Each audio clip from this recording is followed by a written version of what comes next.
Ladies and gentlemen, welcome to another edition of Believe in Saints. He is Terrence Copper. I am David Grubb. And TC, man, we come back. Saints had another chance to win back-to-back games, but instead shut out on the road against the 49ers. The first time they've been shut out since 2001. And just a really difficult performance to watch, not just in the way that they lost, but just the way that they played. It was a really tough 3 hours for the Saints. Yeah, it was. And the defense held tight. The defense they was holding tight. They was giving up some plays, but they was bending, but it wasn't breaking. But it just couldn't get no help from the offense at all. And when it comes to stuff like that, think about it, we had them to 3 points to like late in the second quarter, and then we gave a touchdown up off a tip.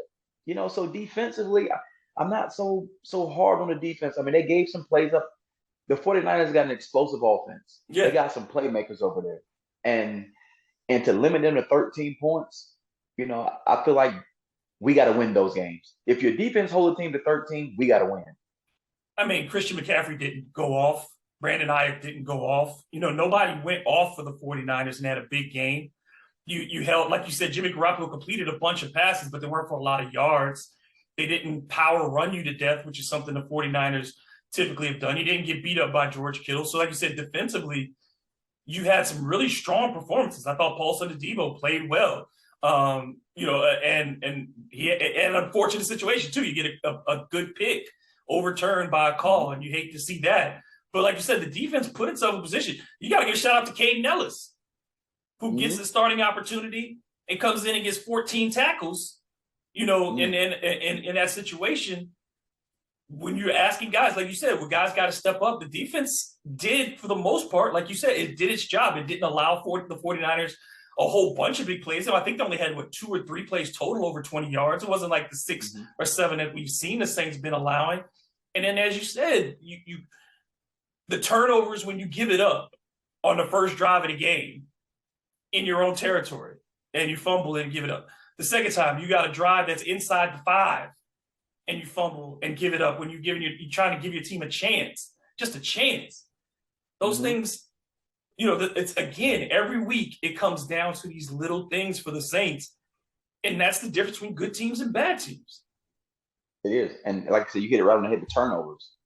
Uh, Alvin is a great player, but he has turned the ball over a few times this year, and for him to have 2 turnovers, like I said, the first turnover was first drive of the series, and they go down, they score 3 points, and essentially that is what we beat us by, 3 points. I mean, they beat us by 13, but 3 points was all they needed to beat us. And then we turn it over again down in the red zone, and then we have 4 and out down in the tight red zone, so late in the fourth quarter. So I mean, we had opportunities to win that game. The defense gave us opportunities to win that game. Offensively, we just could not make it work, and I'm just still baffled by, man, what is going on? Why can't we get this thing rolling offensively? Yeah, the offense, I mean, that's the stuff to really talk about because, we keep seeing this thing where the offensive coaches talk about, well, things are starting to come together. We see this last week. You're all excited again because Andy Dalton has some big plays. You beat the Rams. But let's be real, over the last 4 games. I mean, these are the numbers. And you tell me, the last 4 games, you take out the win against the Rams, Andy Dalton in the other 3 games, 2 touchdowns, 3 interceptions, 588 total passing yards, 196 passing yards a game. That's not going to get it done. That's not going to get it done in today's NFL. And then we talk about Alvin Kamara. The last 4 weeks, 36 total carries for 111 yards, 16 total catches for 135 yards. That's 52 touches for 246 yards, 4 fumbles this season, all lost. And we're talking about a dude who has this is the fall off that we talk about offensively for the Saints. Over the last 23 games, this season and last, Alvin Kamara has 12 touchdowns, which is basically a touchdown every other game. Over the previous 29 games before that, he had 27 touchdowns. He was basically a touchdown every game. So there's been a huge drop-off for his production the last 2 years. And he's gotten the number of his rushing attempts have skyrocketed over the last 2 years. His receptions have gone down. He averaged 80 catches a season, basically 81 catches a season his first 4 years. Last 2 years, last year was at 49. This year he's around 47. He'll get over 50, but he's not going to get 81 again. So we see right there offensively, the philosophy has changed, and it's not working for Alvin Kamara. No, it's not. It's not working for him, and he's still a talent. He's still a talent. He's still very talented. So I'm not saying that he's on the decline or anything like No, that. I'm not going to say that. He's still. I feel like he's still is a talented running back, one of the best in the league, but it's not showing. It's not showing, and with him turning the ball over, it just goes into everything else that's happening for this offense. Uh, I don't know which way we go when it comes to whether the quarterback position, uh, different play callings.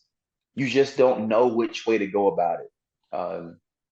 I think if we don't turn things around quickly, like next week, quickly, we may be on the outside looking in. We already are on the outside looking in now, but our chances of really getting to the playoffs and winning this division, because that's the only shot we have is to win this division, is going to start really sliding away from us, especially with the Bucks still at the top. It's just going to be tough, even though we still play these guys, but it's going to be tough, man. I mean, you got this. The season is 2 weeks now. It's these next two games. You have Tampa, and if you beat Tampa, you're only a half game out of first. And then if you can beat Atlanta at home, then you put yourself in position potentially to have retaken the division lead in 2 weeks. And like I said, that's the only path in. So I doubt that they make a quarterback change because of that. Mm-hmm. But if you lose this Bucks game, there's no excuse at that point to me, because then you're just being obstinate and stubborn. Because the season is, for all intents and purposes, over if you lose to the Bucks. You're not catching the division, and you're certainly not getting into the playoffs at that point as a wild card. So, to me, if you don't make some changes offensively and just start seeing what you can do with other players, because again, Taysom wasn't a big part of the strategy again yesterday either. One passing attempt, we saw him come in some very obvious situations, not really mixed up, and using him in ways that maybe you wonder, is he going to throw? Is he going to pass? It seemed like the situations were very obvious again. And it's like this oscillation between creativity 1 week. We saw some creativity against the Rams. And then you don't see very much creativity in the play calling the next week against the 49ers. My question is, and I know you just said about you don't think they should switch quarterbacks at this time, because basically if you lose this game, it's over. So my question is, do we open up the competition at the quarterback position and let them battle it out this week and see who's the best quarterback this week that can run the offense, how we want to run it, the plays we want to run, how they're looking in practice? Or do you still keep it Andy Dalton as our guy? I think you got to open it up, and you got to put all your cards got to be on the table. You have no choice. If you lose this game to the Bucks, basically your playoff chances are done. So it's all or nothing this week right here. I wouldn't even say the next 2 weeks. It's this week coming up. Mm-hmm. So I feel like we need to open up the quarterback, open up the quarterback run and let them battle it out and see who is the best quarterback for this week and who can run the offense the best for just this week, and see what happens after that. But I don't think you leave any cards unturned when it comes to this game coming up. Yeah, because I think the game plan against the Buccaneers, and I think for the Saints in general, is to win, you have to get some big plays because you're not good at sustaining drives. Again, this week, third down was another problem. Still around 33% at best on third down conversions, and that's not going to get it done. So that means you got to generate some big plays. Shaheed had another big catch in this game. He had both of his catches were over 15 yards. So he's showing you that he can still stretch the field. We know Chris Olave can stretch the field. We saw Juwan Johnson at times be able to stretch the field. Taysom Hill, if you get him out in open places, can make plays.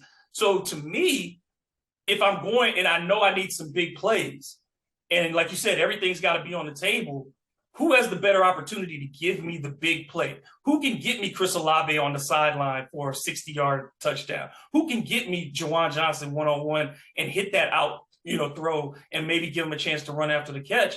I think that's Jameis. So to me, yeah, if the game plan to attack the Bucks, it can't be we're going to slow this down again because the Bucs want that anyway. That's what Tom Brady wants. That's what teams are deciding to do against the Saints, slowing it down and crushing them because they're going to make mistakes. So you've got to take some chances at this stage and make some big plays. Definitely. But you know what? You still got to take your hat off to the 49ers. The 49ers do have a great defense. Yeah, they do. For them not to be giving up points in the second half, and how many weeks was it? Like 2 weeks, 2 or 3, some amount of weeks, crazy that they hadn't given any points in the second half. But we had our opportunities. We was in the red zone twice, deep in the red zone. One was a turnover, one was a turnover on downs. So we had our opportunities to beat this team, but we just couldn't take it. And now teams aren't going to give us anything. You got to take these games. And one thing that we just have to come together. We got to put this game behind us and look forward to this game coming up next week. It will say all be all, to be honest with you. So we got to figure it out. Some way offensively, we have to figure it out, whether it's getting Taysom Hill more involved, whether it's getting Olave more involved. Olave he's probably the most consistent player we have in this team, and he's been consistent ever since he started playing more. But when I look at everything, we are still missing our number one quarterback in Winston. We are missing him. We are missing one of our top receivers. We are, and we just got to try to figure it out, man, and get it done. Defensively, like I said, this week, Red, defensively, they did what they could do. Mm-hmm. They held the 49ers at home to 13 points, and offensively has to come along. We have to come along offensively. I can't even put this on the defense. Offensively, got to come along. If your offense not giving you anything, we're not going to win anything anyway. And if we can't put together 2 wins in a row, even if we do get to the playoffs, we're going to lose first round. We got to figure it out. We got to start hitting the stride, especially the tail end of the season right here. If we can hit a stride and back our way into the playoffs, once you get there, you don't know what can happen. And the Saints know that as well as anybody. The Beastquake game is always in the back of your mind of a 7-9 team beating a double-digit team in the playoffs. It's possible, yeah. But this team has to get an attitude. There has to be an attitude about them. And I don't know if they have that collective confidence right now. I think there's individual confidence. I think they're guys, but I think it's hard, I think it's hard right now for them to have the collective confidence for them as 53 guys to look at each other and say, we believe we can win every week. Mm-hmm. I wonder, there's something I wonder. I wonder if offensively, if they've lost confidence in not just themselves, but also the play caller. The play calling. One thing that I know about Coach Payton when he was coaching his team, and you hate to keep going back to Coach Payton, but there was our great years when we had Coach Payton. He was a guy that would get in your face, that'll fuss you out when he needed to fuss you out, and he was the head coach and the OC. I'm just trying to figure out, do we have that personality on the sideline that is in a position of authority to really dig into somebody's tail when it needs to happen? To hold everybody accountable. Of course, we're holding everybody accountable. Everybody holding themselves accountable. But I wonder if you have that enforcer in there that can put that fear in you to do your job. I don't know if we have that guy on the sideline. I just don't know. We may, but I don't know. Man, that's a legitimate question, because who is on the sidelines holding that? Because that doesn't seem to be the role that Dennis Allen wants to play. He's not the yelling type. That's not what he does on the sidelines. That doesn't seem to be the role that you're getting out of your offensive staff. You don't see them as very emotional people. And if the onus is on Andy Dalton, certainly not that kind of guy, and he doesn't have the cachet in the locker room to do that, who does do it? Who is that person? Because, certainly among the offensive line, it's got to be Ramczyk, I would imagine, holding that group accountable. He's the veteran of the group, the all-pro, but he can't get the offense as a group together.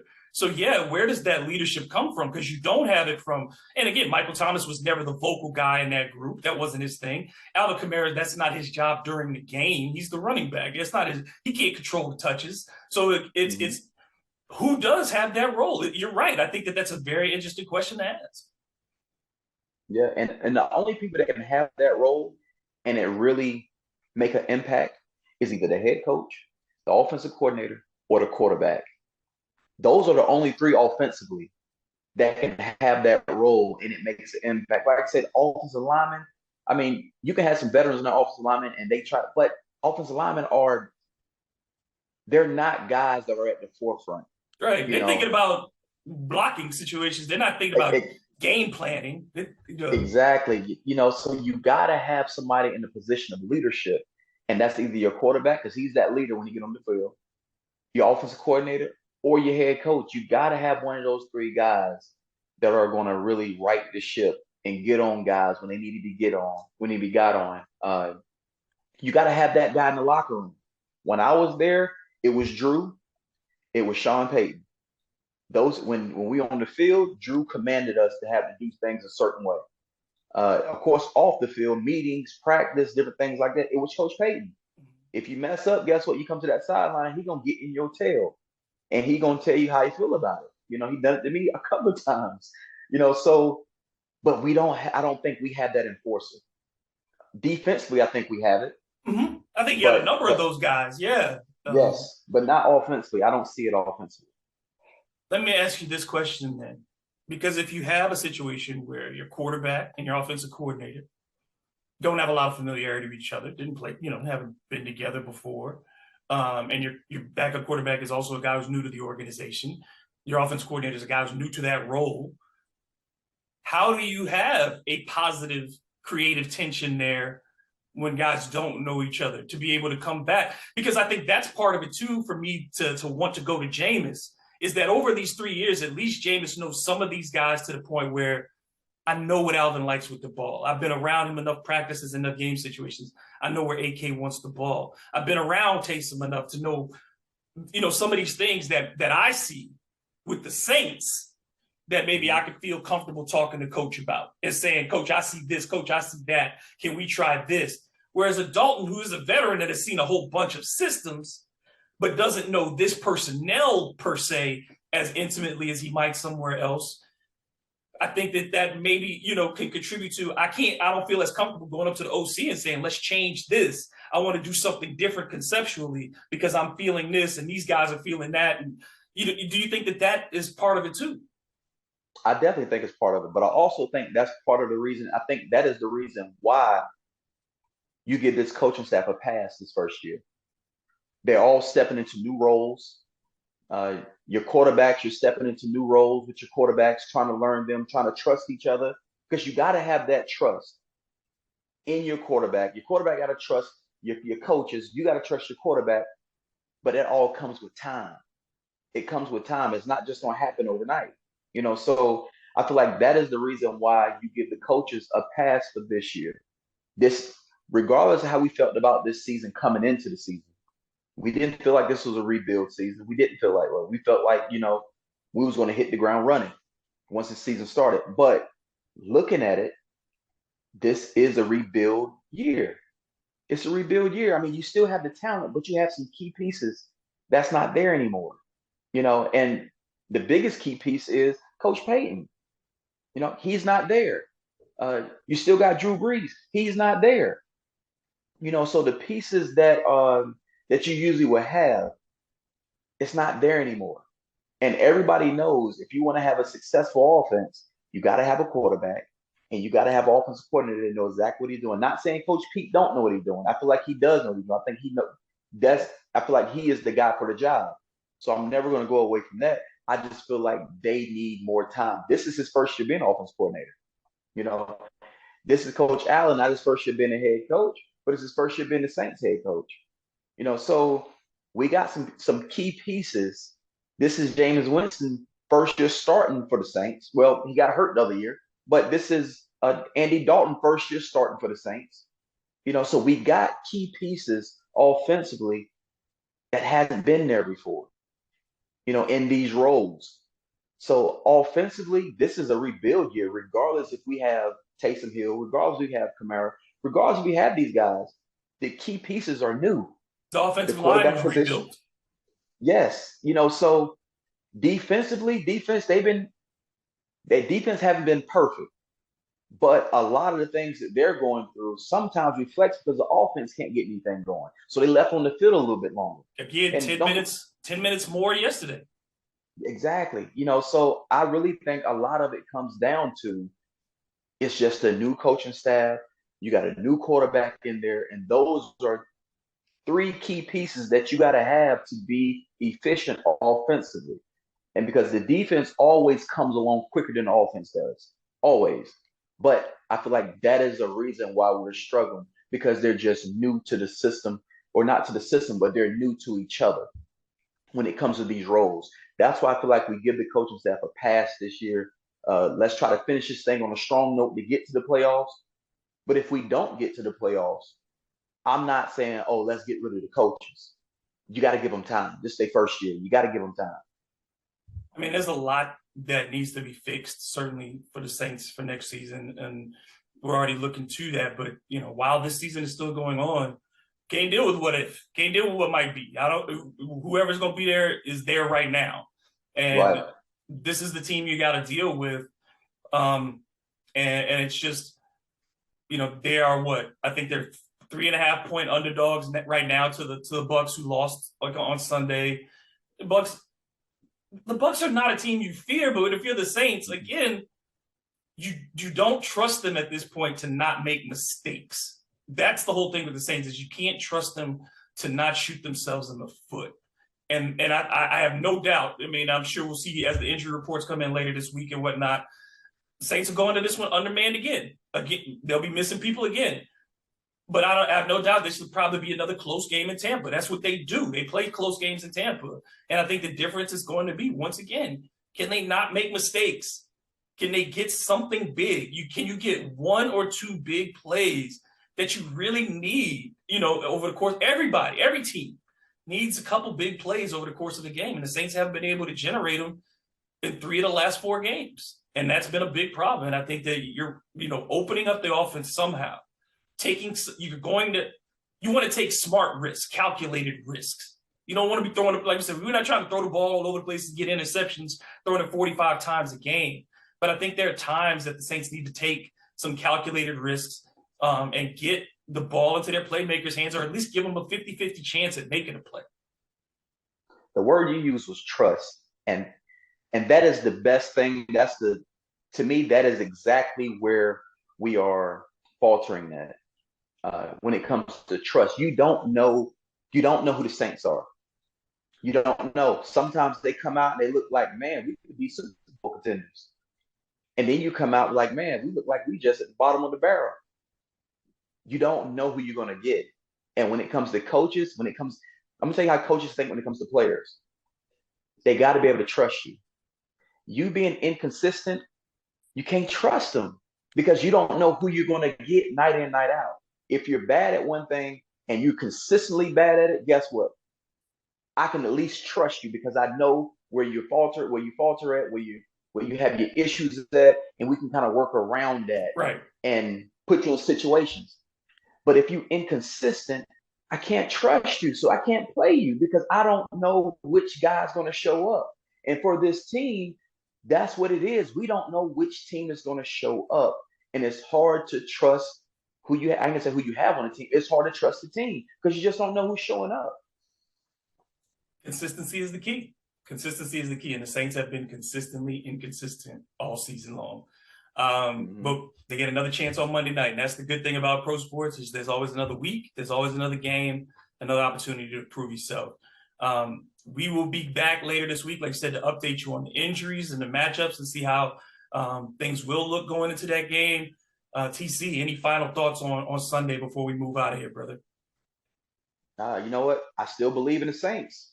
I still believe in them, but we got to get this one. To me, you like to say you hate to say must win, but This is the season. absolutely must win. Yes, this is the season. So we got to be all in. All in, all in. 53 guys committed to one goal, and they got to sell out. I mean, like, you got to sell it. Everything better be left on that. I think that's the thing that they'll be judged by more than anything else, more than the win or the loss. Monday night is, do they, in a situation where everyone in the football world knows they got to win this game, Do they sell out as a team and just give it everything that they have? Do you feel like they left it all on the field after 60 minutes? If they don't, I think that will be something that goes towards determining whether or not Dennis Allen will be back. Because this is one of those situations where you are testing the mettle of your head coach and how they communicate with their team and get them up and ready for something like this. Gale certainly and Mickey Loomis certainly, they might be in Tampa for this one. I might, I wouldn't be surprised if Mickey Loomis is in the box, watching this game on Monday night. I agree with you. I agree with you wholeheartedly. But yeah, that's it, man. This is it. This is our season. I feel like this is our season. All right, my man. Until the next time, he is Terrence Copper. I'm David Grubb, and this has been Believing Saints. Who dat? Let's do it.